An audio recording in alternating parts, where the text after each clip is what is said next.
പിള്ളേർ ഒരു മനസ്സമാധാനം തരില്ല. മുറ്റത്തെങ്ങാനും പോയി കളിക്കും പിള്ളേരെ. ഒന്നാമതെ 1000 ടെൻഷനാണ്. അതിനിടയ്ക്കാ പിള്ളേരുടെ ഒരു കളി. അല്ല, എപ്പോഴും പിള്ളേരുടെ കൂടെ കളിക്കുന്ന ആളാണല്ലോ, ഇന്ന് എന്തു പറ്റി? ഓ, എന്തോ പറ്റാനാ. എന്താ നിങ്ങളുടെ മുഖത്തൊരു വിഷമം? രാവിലെ മുതൽ ഞാൻ ശ്രദ്ധിക്കുന്നതാ.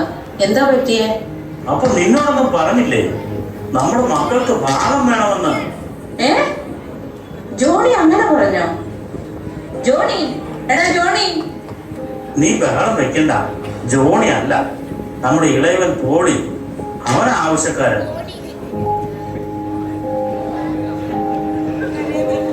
എന്താ രണ്ടാളും കൂടെ ഒരു ഡിസ്കഷൻ? അപ്പൊ നീ ഒന്നും അറിഞ്ഞില്ലേ? നിനക്കും വേണ്ടേ കുടുംബവീതം? അപ്പൻ എന്തായി പറയുന്നത്? നമ്മൾ ഒരുമിച്ചല്ലേ ബിസിനസ് കൊണ്ടുപോകുന്നത്. എല്ലാം നമ്മുടെ കുടുംബത്തിൽ തന്നെ. എൻ്റെ ഭാര്യ ലിസിക്കും ഒരു പരാതിയില്ല. അപ്പൊ നീ ഒന്നും അറിഞ്ഞിട്ടില്ല. നിന്റെ അനിയൻ പോളിക്ക് സ്റ്റാർട്ടപ്പ് തുടങ്ങാൻ വീതം വേണമെന്ന്. അവനിപ്പോൾ എഞ്ചിനീയറിംഗ് കഴിഞ്ഞിട്ടല്ലേ ഉള്ളൂ. അവന് വേണ്ടത് എത്രയാണ്? അത് നമുക്ക് കൊടുക്കാം. അവന് വേണ്ടത് തീരെ ചെറിയ തുകയൊന്നുമല്ല. എന്തായാലും ഞാൻ തീരുമാനിച്ചു. നമ്മുടെ മില്ലും കച്ചവടവും നിനക്ക് 5 കോടി അവൻ ട്രാൻസ്ഫർ ചെയ്യാൻ അക്കൗണ്ടന്റിനോട് പറഞ്ഞിട്ടുണ്ട്. പിന്നെ ബാക്കിയുള്ളത് ഈ വീട് സ്ഥലം. അത് ഞങ്ങളുടെ കാലശേഷം നിങ്ങൾക്ക് തന്നെയാണ്. എല്ലാരും ഒരുമിച്ചുണ്ടല്ലോ.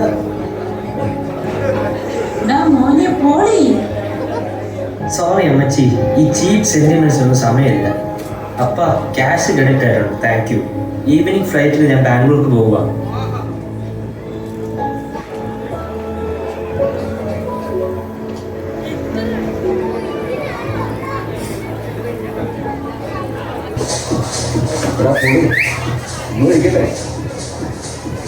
അപ്പനെ കൂടെ ഇത്ര പെട്ടെന്ന് സമ്മതിക്കുന്ന ഞങ്ങൾ വിചാരിച്ചില്ല. ഒഴിച്ചോ സ്റ്റാർട്ടപ്പ് എന്നൊക്കെ പറഞ്ഞ് അപ്പനെ കൂടെ സമ്മതിപ്പിച്ചത്. പക്ഷെ എനിക്ക് എൻ്റെ ഈ സിനിമ ചെയ്തേ പറ്റൂ. ഈ മലയാള സിനിമ കീഴടങ്ങി.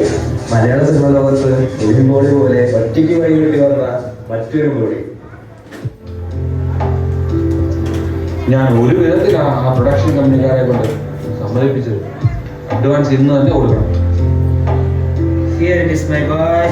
Full account details and the PIN number. I കൊടുത്തു മോനെ. നീയാണ് എൻ്റെ Antony Perumbavoor. I trust in you my boy. I trust in you.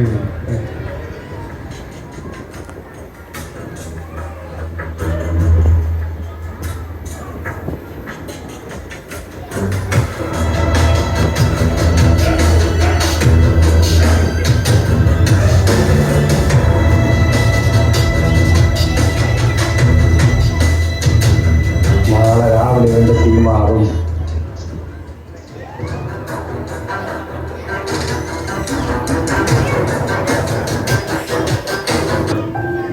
അവനെ പറ്റി വിശ്വസിച്ചു.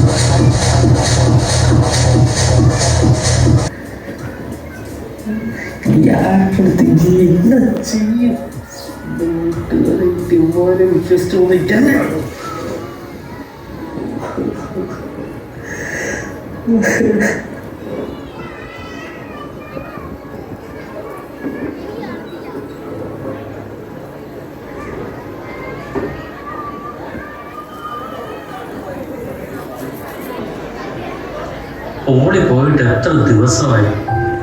അവനെ പറ്റി ഒരു വിവരമില്ലല്ലോ. ഇതുവരെ ഒന്ന് വിളിച്ചു പോലും ഇല്ലല്ലോ.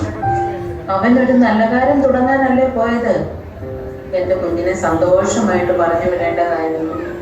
ബെസ്റ്റ്. പിള്ളേരെ മോൻ സ്റ്റാർട്ടപ്പ് എന്ന് പറഞ്ഞ് അപ്പനെ പറ്റിച്ചതാണ്. അവനെല്ലാം നശിപ്പിച്ച് റോഡിൽ തെണ്ടാൻ തുടങ്ങി. ജോണി, നമ്മുടെ ജോസഫ് അച്ഛൻ ബാംഗ്ലൂരിൽ നിന്ന് വിളിച്ചായിരുന്നു. അവസാനം അച്ഛൻ്റെ ധ്യാന കേന്ദ്രത്തിലാണ് എത്തിപ്പെട്ടത്. എടാ ജോണി, നീ ഉടനെ തന്നെ ബാംഗ്ലൂർ പോകണം. നീ പോയി അവനെ ഇങ്ങോട്ട് കൂട്ടിക്കൊണ്ട് വരണം. സിനിമ പഠിക്കാൻ പോയതല്ലേ, എല്ലാം നശിപ്പിച്ചപ്പോൾ അവന് വീട്ടുകാരെ ഓർമ്മ വന്നത്. ഇനിയും അവന് വീട്ടിൽ കയറ്റാനാണ് അപ്പൻ്റെ പ്ലാൻ. അല്ലെങ്കിൽ കൂടെ നിൽക്കുന്ന എനിക്കൊരു വിലയില്ല. മോനെ ജോണി, നീ അല്ലേ അപ്പൻ്റെ വലം കൈ. നിന്നെ എനിക്കറിയാം. എങ്കിലും അവൻ വല്ലാതെ ഒറ്റപ്പെട്ടിരിക്കുമ്പോൾ നമ്മൾ വേണ്ടേ അവനെ വീണ്ടെടുക്കാൻ?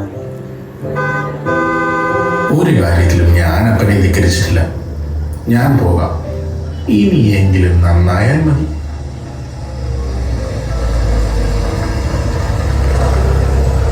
അല്ല, ജോസഫ് അച്ഛൻ്റെ കാറല്ലേ വരുന്നത്?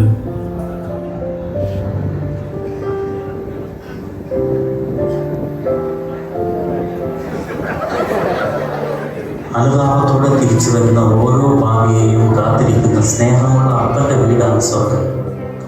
സ്നേഹപിതാവായ ദൈവത്തിൻ്റെ വീട്. ആ വീട്ടിലേക്ക് നമുക്കും തിരിച്ചു നടക്കാം.